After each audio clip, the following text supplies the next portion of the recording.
It's Bob from MTG Realm. I am here with my good friend John. John, introduce yourself, please. Well, my name is John. I'm coming to you today to talk about the new Commander decks. Where can we find you at? Oh, yeah, absolutely. I've started a new Commander-based blog, talk about deck strategies, deck building, card selection, that kind of stuff. You can find it at commandtower.tk. Or if you are on Tumblr, you can just do a Tumblr search for Command Tower, all one word. Awesome. And MTG Realm as well. It's on the Blogger as well as Tumblr. And of course, you're probably looking at this on YouTube right now. Anyways, I'm a standard guy. What we have here is a subject matter expert in John. He loves the alternate formats. He loves Plane Chase. He loves Commander. And that's what we're here for today. Commander? John has all 5 of them. Here is all 5. Many Bothans died to bring John these Commander decks right here. And we've got them all. We're going to talk about the Commander decks. Just recently released in November the 1st? November 1st, yeah. November the 1st of this year, 2013. There are 5. They're tricolored, representing the old shards of Alera. We've got Bant, which is white, green, blue. Esper, which is blue, white, black. Yep. Grixis, which is blue, black, blue, red. That's correct. Jund, and I used to play Jund way back then as well. It's red, black, green, and Nea, which is green, red, white. Pre-constructed right out of the package. Yeah. Again, it's Commander or EDH. Tuned perfectly to play right out of the package. 100-card singleton decks. They come with the 3 oversized commanders in foil. As we see here, yeah. And just ready to go, ready to get you started. Good jumping off point for building your own Commander deck. It's brilliant. Anyways, we are going to have a look at all 5 of them. And we are back again. We are looking at Commander 2013. This one we're looking at is Power Hungry. It is. Now this is black, red, and green. Which shard was that again? It's Jund. It is Jund. Shard of big dragons and scary dudes and volcanoes. If you're into that, you're going to love this one. Again, our deck box contains our 100 cards. It also has the 3 oversized generals. Comes in with a strategy guide, a learn how to play guide, and we are going to go ahead and have a look at our 3 generals right now, John. Yeah. What do we got up first? First guy is Shattergang Brothers, probably my favorite out of the 3 in this deck. I really like the capability of this guy. He is a 3/3 for 4 mana that's one of each color and a colorless. Right. And for 2 and a color, you can sacrifice. For 2 and a black, you sacrifice a creature to have each opponent sacrifice a creature. For 2 and a red, you sacrifice an artifact and have each opponent sacrifice an artifact. Or for 2 and a green, you sacrifice an enchantment and have each opponent sacrifice an enchantment. That is a lot of utility on 1 card, actually. One of the things that I find really interesting about this is that Theros is the newest set right now. Yeah. There's a card in that set called Hammer of Perforos that allows you to sacrifice a mountain to make an artifact, enchantment creature. Right. That's crazy. So, anything you need, you can have with him. The 2 of those cards together are really good. Good best buds, I think, for that. Yeah, that'll satisfy that perfectly. There is an epic dragon here. Yeah, Prossh. And this is a new one, right? He's new for this set. He is the flagship commander of the Power Hungry deck. He's on the front cover. Prossh gets, when he comes into play, when you cast him, not when he comes into play, sorry. That's my mistake. When you cast him, you get X01 red kobold creatures. Right. Where X is the mana that you spent to cast him. So the first time you cast him, you'll get 6. Right. We've got 3 in a Jund. Right. Goes to the command zone. Then you have your 2 mana command tags. So every time you go ahead and replay it. Plus 2 more. So then you get 8.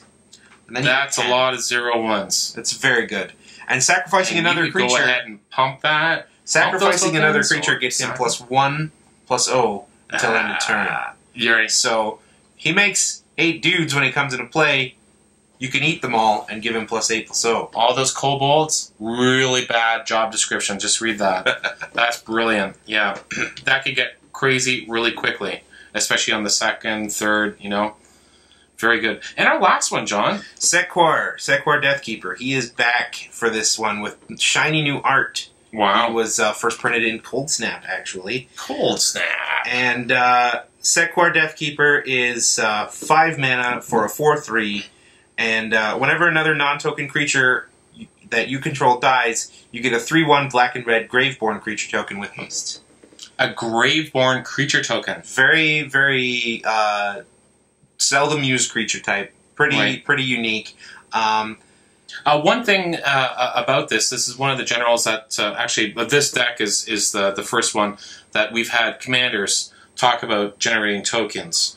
Now, this deck is very much about building tokens. There are no tokens of these types. That's true. In the deck box. The extra printing went into printing the oversized commanders with these decks. So unfortunately, there are no tokens in this deck. That being said, it's not a big deal. Like, there's no Graveborn tokens printed, and there's no Kobold tokens printed. But draw your own. Draw your own, I think. I think you probably, like, you know, they've discontinued pennies in Canada, but I'm sure that people have a jar of pennies hanging around somewhere. Oh, yeah. Perfect. We've got lots of counters. Nice set of generals. Very nice. Indeed. Now, mana fixing. We are running the 3-color deck here. Definitely worthwhile to...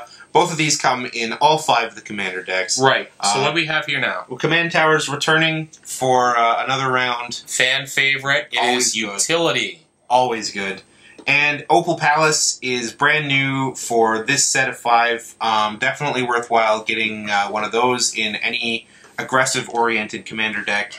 Anything that wants to swing in, you definitely want to include one of those in it. Absolutely wonderful. Okay, so you know what? Out of this particular commander deck here, what are some of the things that grabbed our attention? Absolutely. Well, the first one I want to look at is the Fell Shepherd. It's a new card for this set. Very, very cool guy. Avatar creature type. Scary by himself, but his ability is that whenever he deals combat damage to a player, you return to your hands all creature cards that were put into your graveyard from the battlefield this turn. Imagine some of the other tokens that you just sacked off coming on back. Well, unfortunately not tokens. Okay. Good point, John. They're not in your graveyard because they cease to exist when they die. Yeah. But getting further value out of your creatures that you've put into the graveyard, things like an Eternal Witness. Right. Things like a... I can't remember the name of it. Shoot. Sapperlin of... well, Sapling of Kolfanor is the commander that I'm thinking of. Okay, But getting, like, anything that has utility... You can put a block there. Anything that has utility, putting it into play is going to be worthwhile. If you sacrifice it to an effect, you can then get it back and use it again and again and again. That's absolutely awesome, having a recycler like that. And he has his own sacrifice effect on him. You can pay a black and sacrifice a creature to give target creature -2/-2 until end of turn. This particular black avatar came packing to this gunfight, I think. What's next? Next card that I was interested in is a guy called Ophiomancer. Ophiomancer. Human Shaman. We've got 3 mana for a 2/2. The beginning of each upkeep, so yours and any opponent's at the table, if you don't have a snake in play, you get a 1/1 black snake.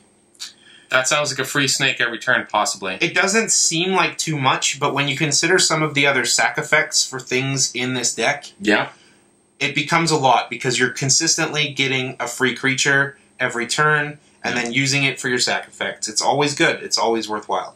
Wonderful. That's awesome. And the last guy, he's back for another round, but with some shiny new art.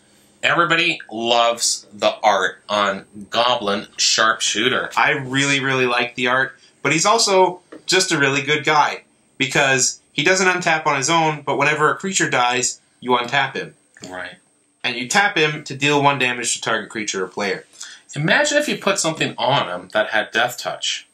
I think we call that a Basilisk Collar. A Basilisk Collar? That's what I'm thinking about. But also, in addition to that, it doesn't have to be from his effect to have him untap.